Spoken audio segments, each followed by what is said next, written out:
tu a himi o ku kumi e ki ai whāna maana. Tō la watu ai vesi uaki pia ka taki mo hiva mai ai vesi ono wā mo e vesi whakausi. O ku kumi e ki ai whāna maana. O ku tāo ki nā tolu ke whaihalakanga. Pia tu e tohi a hon mōhi ngoa. Ai koloa kano kato ai e kisi hova. O kukumi me ki ai whanau maana. O kutau ki nā tolu ke whaiharakanga. Pea tu e ne tori a o mohi hoa. Ai koloka no kato ai e kisi hoa. Whakaamu e reiki ke maupe keisi ki. Ke lelei pe ai loto pe ki ulihi. Pea tu e ne tohi a homo vimoa. Ai koloka no kato ai e kisi hoa. Kakeahe oe ulua ki foha. E me tope maana ai mea kotoa. Pea tu e ne tohi a homo vimoa. Ai koloka no kato ai e kisi hova. Amen.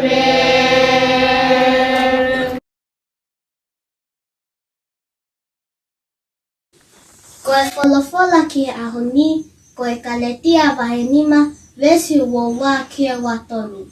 Ka koe fua o e lau malie, koe ofa, koe fiefia, koe melino, koe anga moko moko, koe anga ofa, koe anga tonu, koe anga falala, koe anga kātaki, koe anga whakamau mau.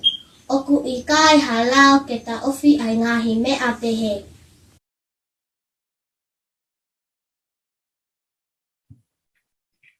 Mo ka taki kui ke taulotu. Sisu, whakaaho mamata. Ke mausio, mea whakaofo wholofola. Pea ke ome e whakatotonu mau almoia ahonu. Tapua ki mai ai pule ako, mui ka whai ako hono kotoa.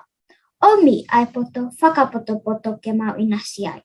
Ia sisu ka laisi ko mau whakamo ui amen.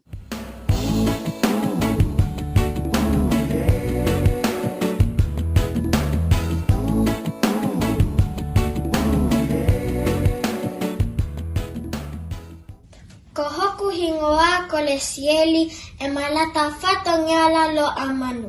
Pea ko eku ka veinga ko e whakakoloa a Aotearoa aki ai ako lelei oku o lava. Sai, ko au ko e ofa mo I misi o e otua. Pea oku wau whakawheta ilahi ai he uluwaki ko loa ko ia. He koe otua leva o kone tataki au he lelei kotoa pe. Tokoni leva e kuongo matua ke whekumi ki he lelei mo tale niti o ku omi e he otua ma aku. Ke u whakakoloa aki a Aotearoa. Pea o kuanga peheni. Uluaki, o kuna ave au ki he pelei. O ku tokoni e tau olunga pelei ke loto lahi he mea whaka ofa. Ke o poto he whakatonu hoku sino ke ngahi haka moi musika oi pelei.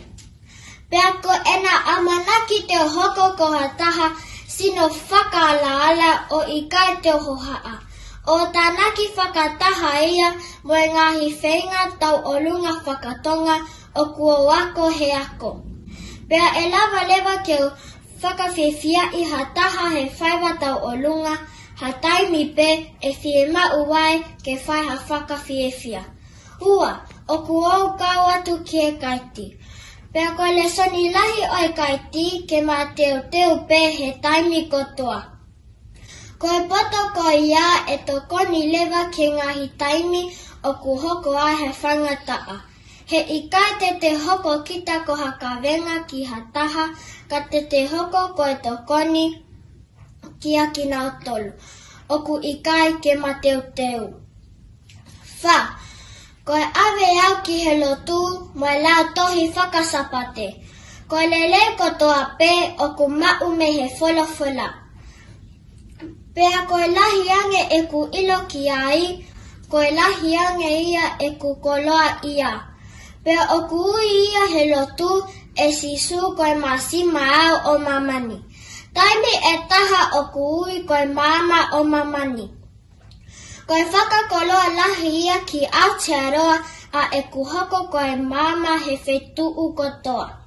O ku au aluai, pea hoko foki, koe masima ke whakalelei mo whakatolonga. Katoa ai ngahi monu ia whakakoloa aki au. Koe ngahi monu ia whakakoloa mo oni kia whaitu upe teu iai i Aotearoa. Mā lotu a ofa atu le sieli.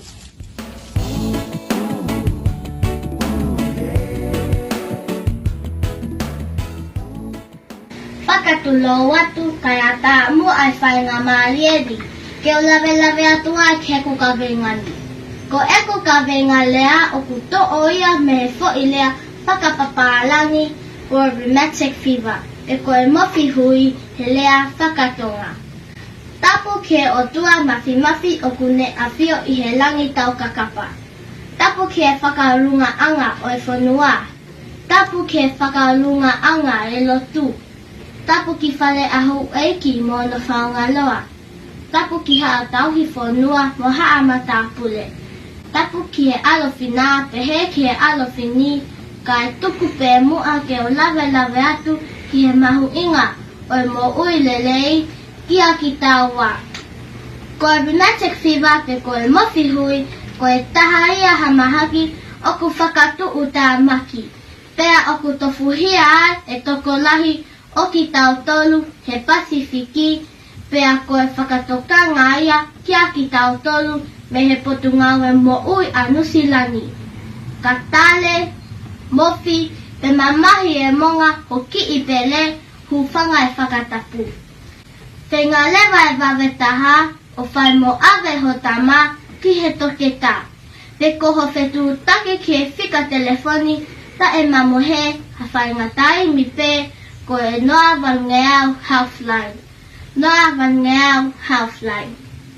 Pe ka o atu ha antibiotic to ka ngā lewa o wholo te inu he oku aho pe e hongo fulu pea osi.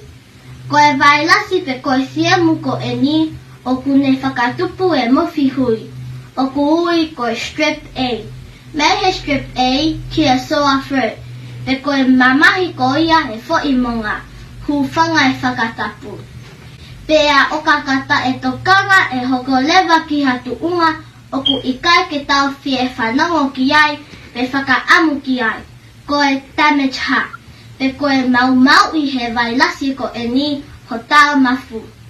Kako e ku tapo ou eni kesi i kau tau hi whanau.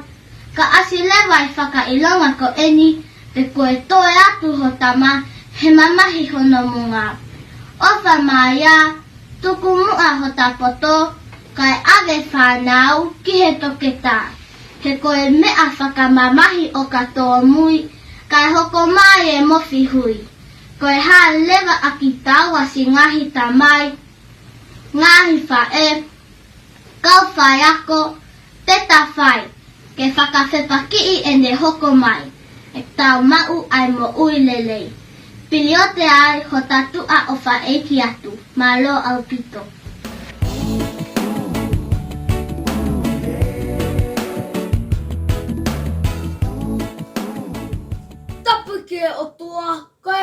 e ngahi hau. Tapu ke au eiki, mama tā pule. Tapu ke kau whakamau. Tapu ke pule ako, mai ka whai ako. Isa nā ngalo, asi mātua tauhi whānau. Uma a ai whānau ako, holo kotoa. Tala ngata ea te kita o whai ki tua mama o atu. Kaya tā moe ki moto atu ani, ke o lawe atu, ke kukawenga lea, koe polo uto. Ko hoku ingoa, ko ti mote wala hafoka. Ko eku lele mai, me waiko kanakana, maka ko whelaunga, maka ko walu, tuelo ka mana, pēr moe whunga taiwa. Ka whoki ke kukawenga lea, koe polo uto. Koe polo uto, koe mau e me tangata whaa, pē tangata ngowe, yono whakalea mai no ange. Ia taimi ko fua ai ene ngowe, pē koe ka fua, o ko mau lewa me iai, ai foi lea polo uto. Whakatātā aki eni. Ia taimi ko fisiki ai fu mango ke fua, o ku mātu aki, tokanga e kina e he tahi. Ke oa nā auhia, ahono fisi pē fua i mango. Kai tuku, ke au lelei, ahono motua. Pea e taimi ko au lelei ai motua, oi whai mango, pea momoho. Pea na ai lewa ki ai e tauhi, ai whai lea, polo uto. Ai kune whakauhinga i, ko ka kato ai ngahi lelei, oi whai fua ko ia. He ko whakaofo ofa hono lanu, pea ifo mo wawo hono kakano. Pea ko levu ke mau mea takoni me iai. E anga whewhe, haku hoko ka polo uto. E malawa ngā pe, kau hoko ka polo uto. O ka pau.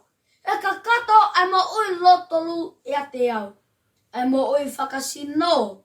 Whakaata mai, mai whakalamali. Pea ku hao kawha aki ai to onga mo ui. Ai ngawe mate aki. Whakaapa, e lo i kita, o ngā taha. Pea ka noni aki ai lelei taha. Pea tā, oko malawa nā pe ke hoko ka polo uto. Kai ha ai lelei, o ka tau ka hoko ka kiita masii, pe kiita hine, ko au lelei, o polo uto. Se uke, he kota whakatoa me lie, ke taonga, oku tatau, he fute lie. O ka hoko o polo uto. Pea e hoko ia, ka mama, e kulungia, ai famili, si, mai whanua. Pe te tau hoko, ka tangata, whanua lelei, oku kaukaua, mo tuuloa, ia whahinga society pe. Whakatawange keke hoko, pea hoko, ka kiita masi i ako polo uto. He aku tala mai e lea whakatātā, oko malohi ai tangata oku poto. Iyo, oku whakatupu e tangata whaa ilo.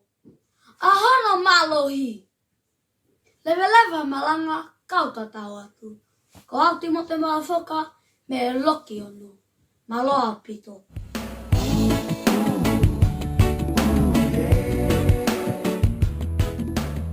Tulou. Tapu mai awhia ai masi I ho talotonga. Tapu kia hou eiki mo hamata pule. Tapu ki he pule ako mo ka whai ako hono kotoa. Tapu ki he ngahi matua.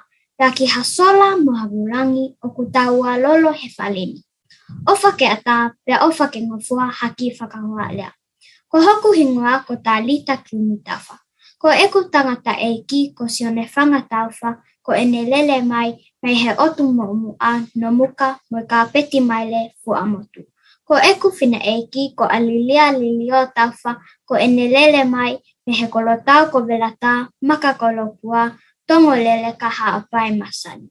O kuo ka lasiwha I he loki ono. Ko eku whai ako ko peta mo ungatonga. Te whakahoa a lea he ki pupunga lea ko e ni poto I loto. Kua whakate ai ngahi wakalalahi tuku atu pe ke kau atu ai ki po pau ko e ni poto I loto. Teo toi ai atu poto I loto. O ku tawanga mahini mo lea koe poto I lea, poto I hiwa, poto I tohi.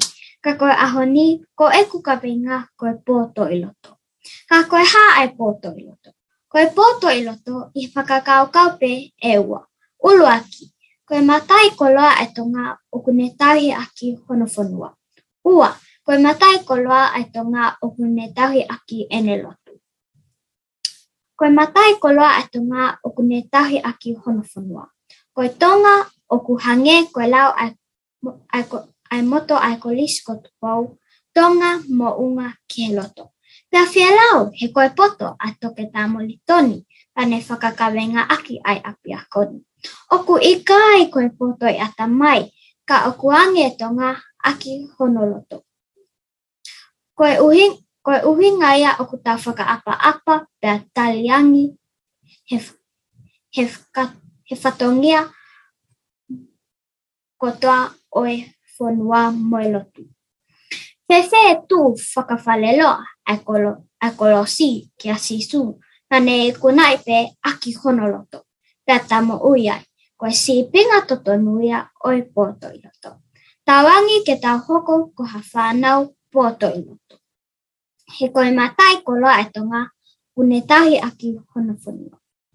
Siauke, koe ongo o liwe e ua pule anga moe siasi kai malohi hafonua poto I loto. Lewa I malanga kauta tawat.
Kalasi tolu moi wha. Ai fo I hiwa I he taanga a puni salote o kupehe leiola. Loto puoka lea, tofa he mamari, fiukumi ai hala, I he vai kau aki, tau whapea, lave ai hamanaki. He maonga noa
ato atu, ha whakamālo ke whakahonga aki ai ngawe lahi kua lava i he ahoni.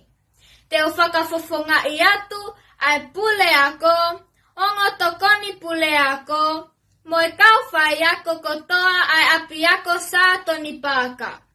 Ha whakamālo ki he mātua tauhi whanau a loki ono, he pōpou mai ke whakakakato ai polo kalama o e ahoni, i he taimi whaingataa o ku tau lolotonga whekuki moia. Ko ene lava lelei, ko e mea ia o ku whai ai fiefia. Whakamālo rahi atu foki ki he mātua tauhi whanau kotoa ai iuniti siawa, ki he pōpou lahi mai ki he e mauako, pea neongo na atau teu ki he tue he tauni, ka o kupule pe a sātai.